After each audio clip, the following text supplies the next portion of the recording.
Hello, everyone, and welcome to Strong Start Sundays. We are so excited to have you here with us. Let me see. Let me make sure that everything is working correctly. One second. Um, okay. Okay. Sorry. Okay. Hello and welcome again to Strong Start Sundays. I'm your host, Dr. Rachel Edoho-Eket, and I'm so excited to have Dr. Johnson joining us tonight. Good evening, Dr. Johnson. How are you?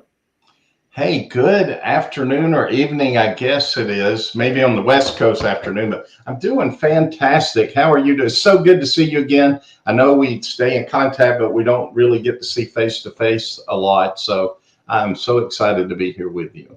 Awesome. Thank you. It's always a treat to have you here. And if you are joining us tonight, please put your name in the chat. Let us know where you're coming from, who you are, and what your position is. We are so excited to have you here. Thank you so much. And welcome. Welcome to you. Thanks for joining us.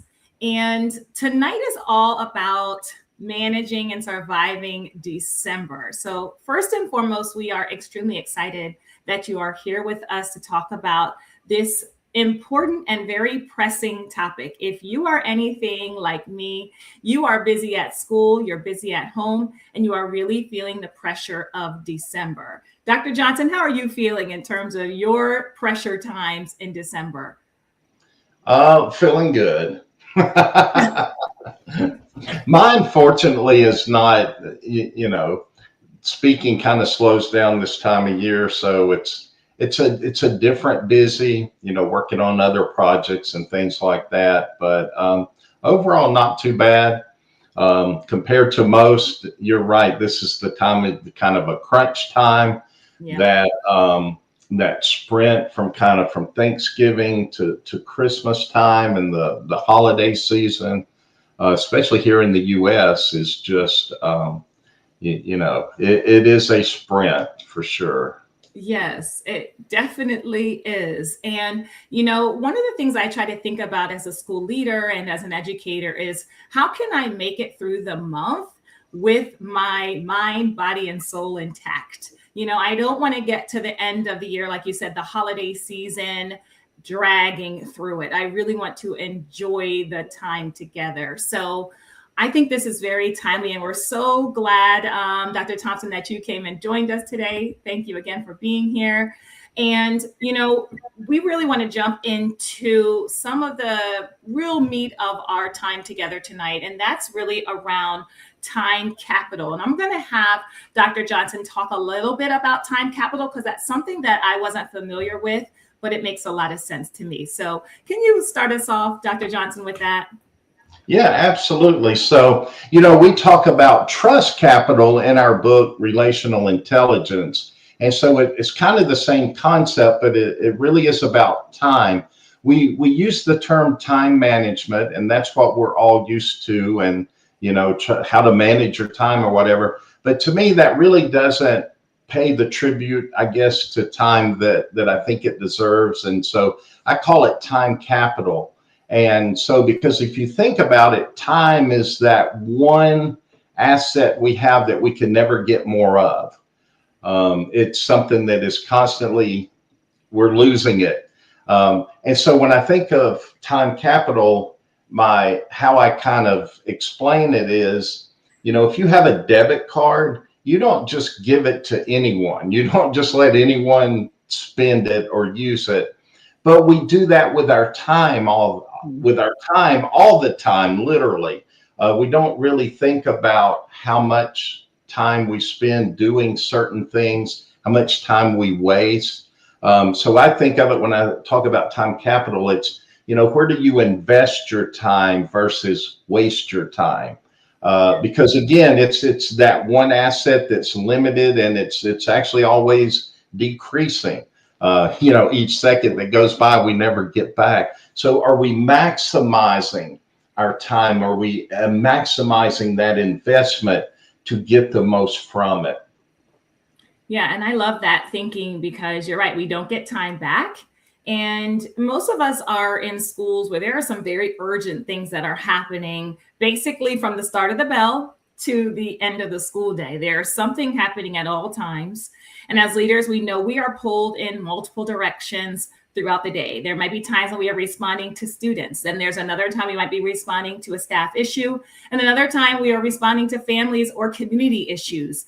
And so, Brad, you're right. If we spend our time always in multiple directions, it's very hard for us to refocus on what we do need to do throughout our day. So I appreciate that reminder about time capital, Brad, that you talked about, like a debit card. We're not just giving our money away. And so that helps me to really think about, okay, how can I refocus my time, and how can I communicate that to staff in a way that they understand how our time, why it's valuable and what we need to do to make some shifts to really maximize that time. So I want to think about some strategies that we can put into place specifically for the month of December. And when I say December, it's because we are managing around lots of school events. We have concerts coming up. We have different assemblies that are going on throughout our building this time of year. We have PTA events. We have school-wide events. And then on top of that, if you're like me, you have your own family, you have children, you have other community events that you are also responsible for attending. And that calendar gets very, very filled very, very quickly. And so we want to share a couple of strategies with you tonight. And we also want to hear from you. What are some things that you're doing to support and keep everything together? When I say in one piece, I mean peace, keeping yourself together, but also doing it in a peaceful way, so we're not losing our minds throughout that process. And so one of the first things I wanted to highlight or think about today is decide what can move into January. As school leaders, we make our schedules typically over the summertime. So we're just going through the schedule, adding things onto our year-long calendar, that master calendar. But are we really thinking about, does this need to happen in the month of December? And so that's one of the things I want you to first start to examine, is looking at your December calendar and really thinking about, where can we shorten some meetings? Where can we shift some meetings into the new year? And the reason why we're doing that now, we're actually going through that process right now, my assistant principal and I and our leadership team, because people are taxed. We talk about that time capital. I know we talked about debit cards. Let's talk about some taxes. People are taxed right now. People are burning out.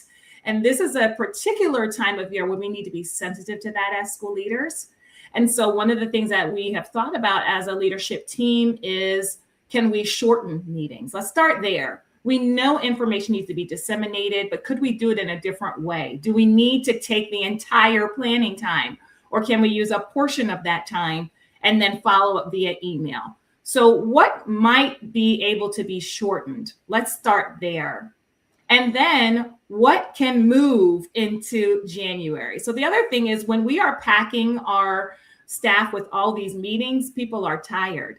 And so we're not going to have their full attention, as we're going each day into December. So it might be best to think about, what can we move into January so that we have everyone's full attention? And we have an example of that right now. We're planning a staff meeting, and we were originally going to have it on December 17th. And we thought, wait a minute, if we hold this meeting on the 17th, people are going to be thinking about all sorts of things that are going on. And so we're actually going to move that meeting into January in consideration of that. So, I saw a special guest, Brad. I saw a little bit come on the screen. Your lovely cat. Yeah, he likes to make an appearance every once in a while. Yes, we welcome all new listeners. So, Brad, what are some things when you were in the school building? What did you like to move, or how did you manage around that December calendar time in particular? Yeah, one of the things I think so important for administrators to realize is that this is one of those high stress times. Mm-hmm. And so you really have to be mindful of not just your role and your goals and what you're doing, but your staff as well. And remember, this time of years, there may be, depending on how your system is set up, it could be the end of a semester.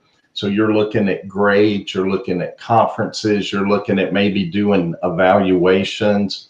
And so that's the kind of thing that I think of, when you were saying that, if you can move those evaluations to January, and just what you can do to relieve the stress of your staff is just so important. Um, and it helps you as well, because if you can move that, then that's one less thing on your plate as well. Because I think December, it really is about, I talk about, success sometimes is just surviving the day. And I think December sometimes is that just surviving the month. Mhm. And so, just being aware that it is a high stress time for your staff, and seeing what you can do to alleviate that, and maybe even helping theirs with their needs.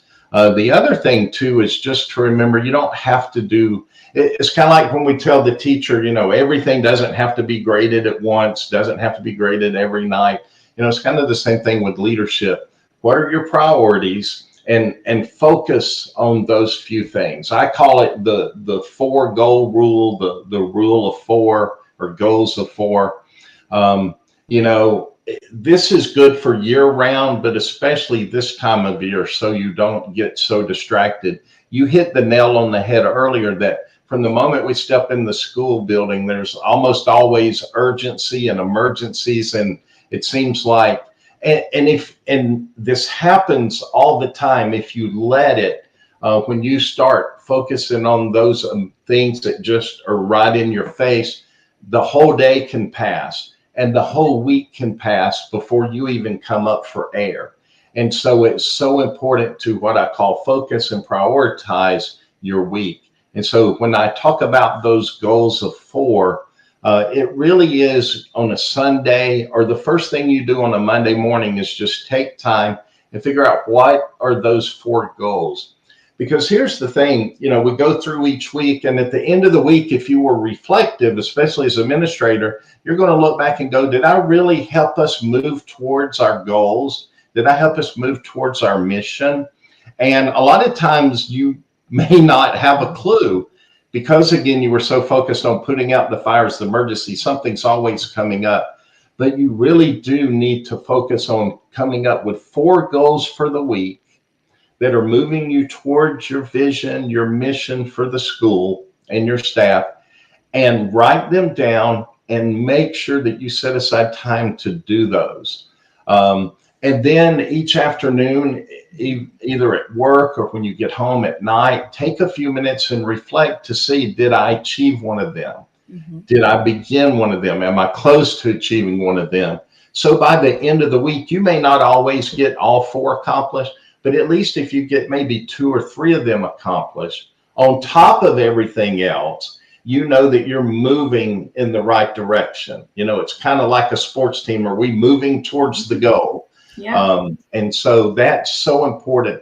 And so, at the beginning of the week, what are those goals? What are they that's going to help advance us? And then again, make sure that you set aside that time to move that forward, to do those things. And then at the end of the week, you can look back and feel like that you've accomplished something instead of wondering, because the emergency things, the urgent things are always going to be there. But if that's all we're doing is putting out fires, we're never moving towards our mission and our vision that we have set for the school. And that can become very frustrating when you don't feel like or see any type of success towards what you're focused on. Yeah, I agree. I think that it's really important that we look at the 4 kind of, what are those 4 goals for the week, so that we can have some, real clarity on what we're doing. And that really takes me into the second part, which is on protecting at least 1 hour of the day so that we can really focus on what we need to do as school leaders. And that's really speaks to what you were talking about, Brad, having those 4 goals for the week. Because if we're in a position where we can say, for this next hour, I'm going to go in and do an observation. I'm going to make the parent calls that need to be made. I am going to have a coaching conversation with a new teacher. That's a way for us that is a realistic way to say, I'm going to take at least 1 hour on my calendar and block it off for something that is a high priority for me as a leader and to move our school forward. So I want you to reflect and think about, what can you do to block off during that 1 hour that is a high priority item for you, because I think it makes sense. It's hard to say I'm going to block off 3 hours or half of our day to make something like that happen. But a 30-minute chunk or a 1 hour chunk is much more realistic for school leaders to do. So I really think that having those goals, those 4 goals for the week in mind, and then using our calendar to flex that 1 hour of time. It may be in the morning, if that's the time when you're most productive in the day, and everyone is different. For me, I'm the morning time. So if I can get something done in the morning, I'm more likely to get it. Or some people maybe in the afternoon. Maybe that's a time when it's a little bit quieter. So block off that hour chunk and make sure that you're doing something towards those 4 goals. I think that's a great way, that's realistic for school leaders to really take advantage of the time that we do have, because at least that's some focused time. That may not be a time where we're putting out all the fires across the building, but it gives us an hour to say we have accomplished something towards that mission. What do you think, Brad, about that? Yeah, absolutely. And the other part to that is you don't want to, and the reason we say the 4 goals, and it may only be 3, is that you don't want to overload. A lot of times, because you think about administrators are, such the overachievers that we are, and I'm still guilty of that at times. I'll sit down and be like, man, I've got these great 10 strategies for the week. Yeah. And the problem is, though, because you have too many, you really get muddled into achieving none of them.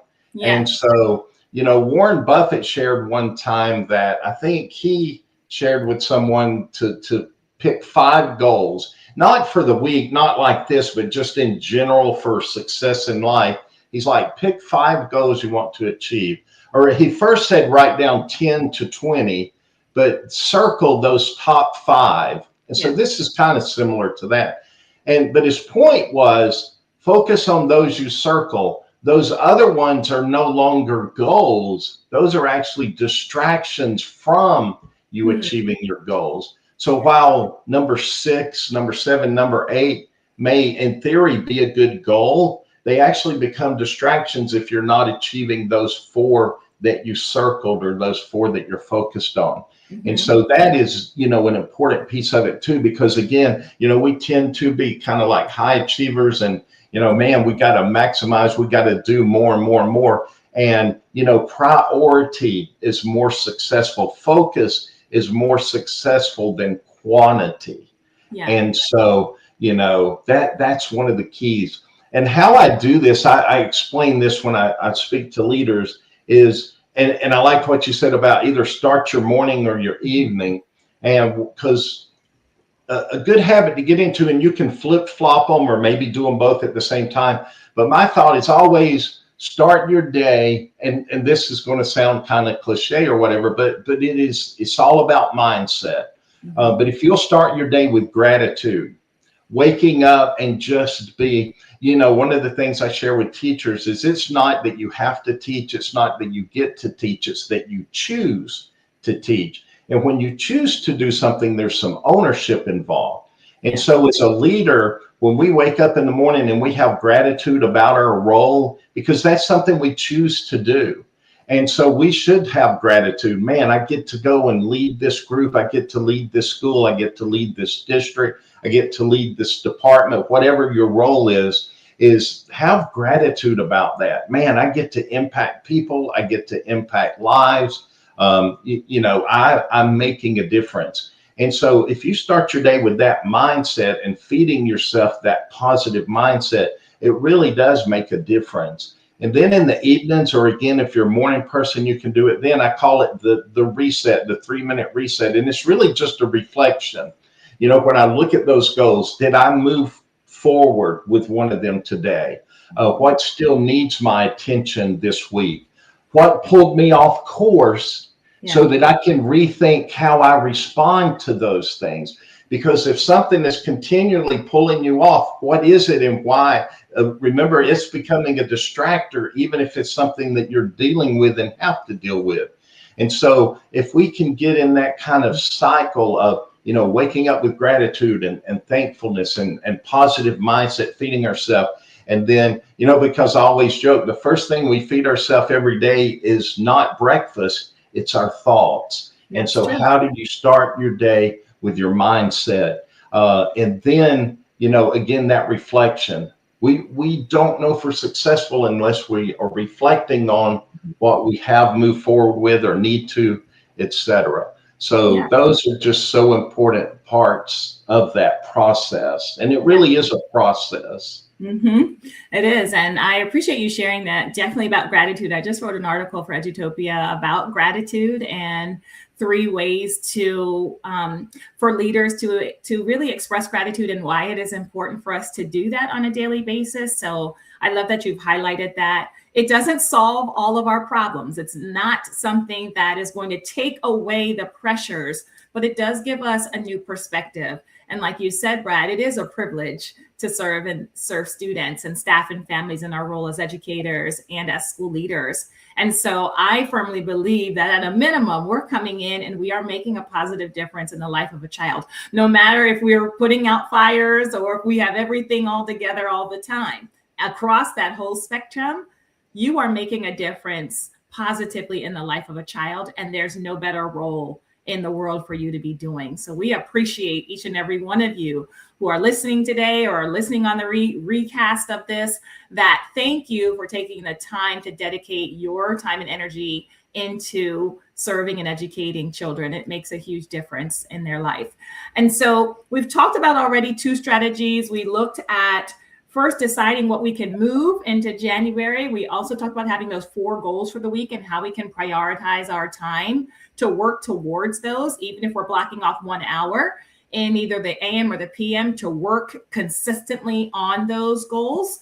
And the last strategy is a little bit a nice segue from what Dr. Johnson was talking about, and that is about making time to insert fun into our day. Making time to insert good things strategically daily in our calendars. And I don't think we do this enough, but I'm someone who believes that we have to have joy in our roles to keep up our own personal morale and to help influence the morale of our school buildings. And so one of the things that I talk about a lot is doing something called a gratitude walk. A gratitude walk is simply taking 10 minutes out of your day, putting it on your calendar, so making sure that you do it, but taking 10 minutes out of your day to walk around your school building. You might go into one classroom, you might visit a pod of classrooms, you may go to walk to the other end of your building. But what you are looking for are just all the great things that you see. When you see children laughing together, when you see your colleagues sharing and planning and collaborating, when you see someone smiling in the front office and welcoming a new family, you are taking those mental notes of all the great things that are going on in your building. And this really helps me to refocus my energy because, again, our thoughts are interesting. As Brad says, our thoughts really do help control our mindset. And so if leaders, if we are consistently looking at what's not happening, what's wrong, what am I upset about today, then that's where our mindset is going to be. And it's going to be hard to break out of that mindset, especially throughout the month of December when we are highly stressed, as Brad already said. And so when we think about a gratitude walk, you are going with the intention to see the good. You're going to retrain your eyes. This is something that has been so powerful to me. For me, as a former kindergarten teacher, I will just go into a kindergarten classroom and I will spend 10 minutes in there smiling. And I come out with a brand new attitude. Hey, Alfonso, it's so good to see you. And I really hope that you're going to do that gratitude walk. So I'm really excited that you're going to lift that up. I'd love to hear what your thoughts are. But I really think that this is a way for us to maintain some joy. And it takes only a couple of minutes. Brad, did you ever do a gratitude walk or something similar? Oh, that absolutely. I mean, my goal was always to spend more time in the hallways than in the office. And one of the things I like to do was I would find out what beverage people like, what coffee. We know teachers run on coffee. And I would choose, one of my goals was like, 3 classrooms a morning or whatever. And every morning I try my best to at least tell everyone good morning, just stick my head in good morning.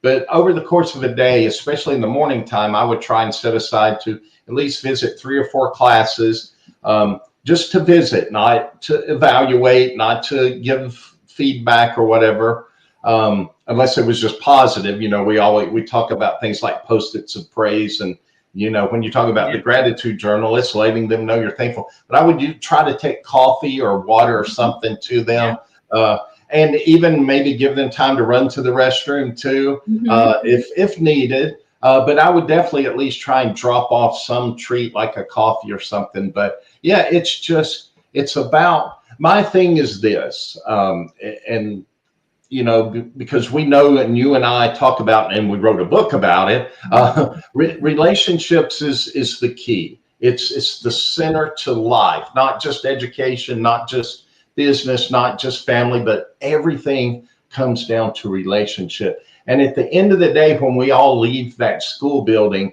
we're just people. We're not a leader. We're not an administrator. We're not whatever role. We're just human beings. And so when we can take that into that gratitude, like you said, in that walk and going through and just being thankful for them for who they are, for being people first, see them as humans first before we see them as professionals, makes all the difference in the world, because it lets them know that you truly care and that you're there to help them be successful.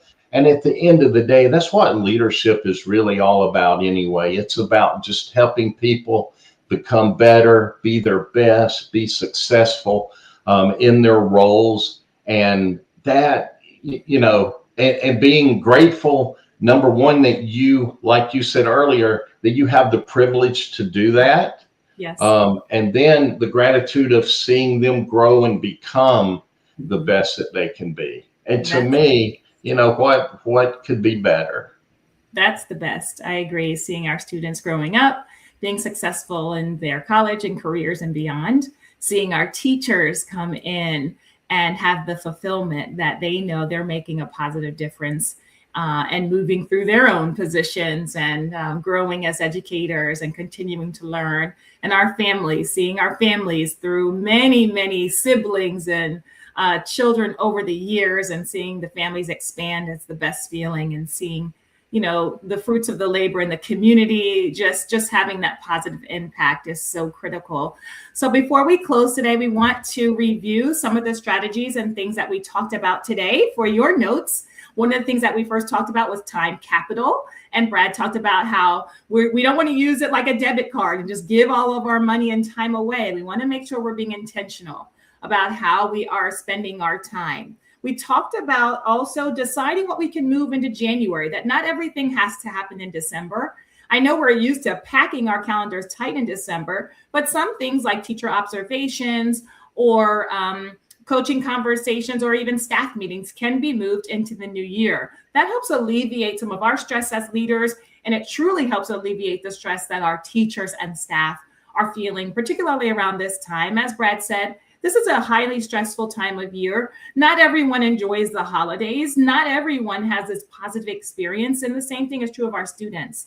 So we want to be sensitive to the demands that we are putting on both ourselves and the people that we serve.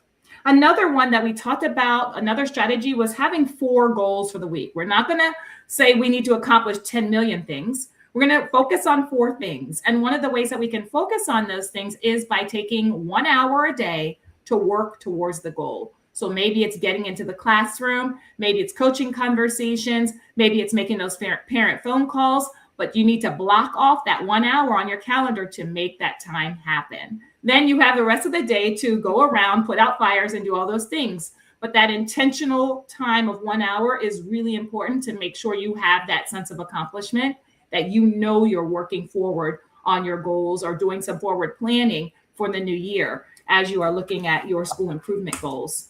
And then finally, putting fun on the calendar. We have to be intentional about putting that time in. Brad talked about taking and delivering different beverages to our staff members. That's something I actually had on there.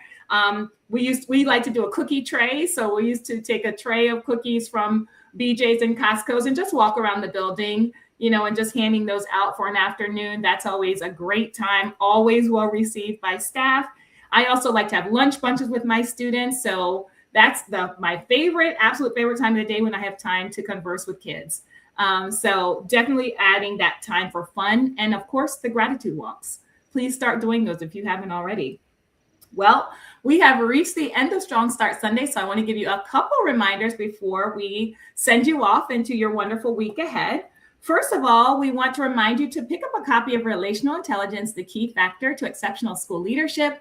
Dr. Johnson and I have lots of practical strategies for you to help you in your leadership journey to make sure that we're keeping our relationships positive with every person that we serve. And thank you so much for all of you who already have a copy of this book and have given us great reviews on it. We love hearing from you and how the book is supporting you as leaders and your leadership journey.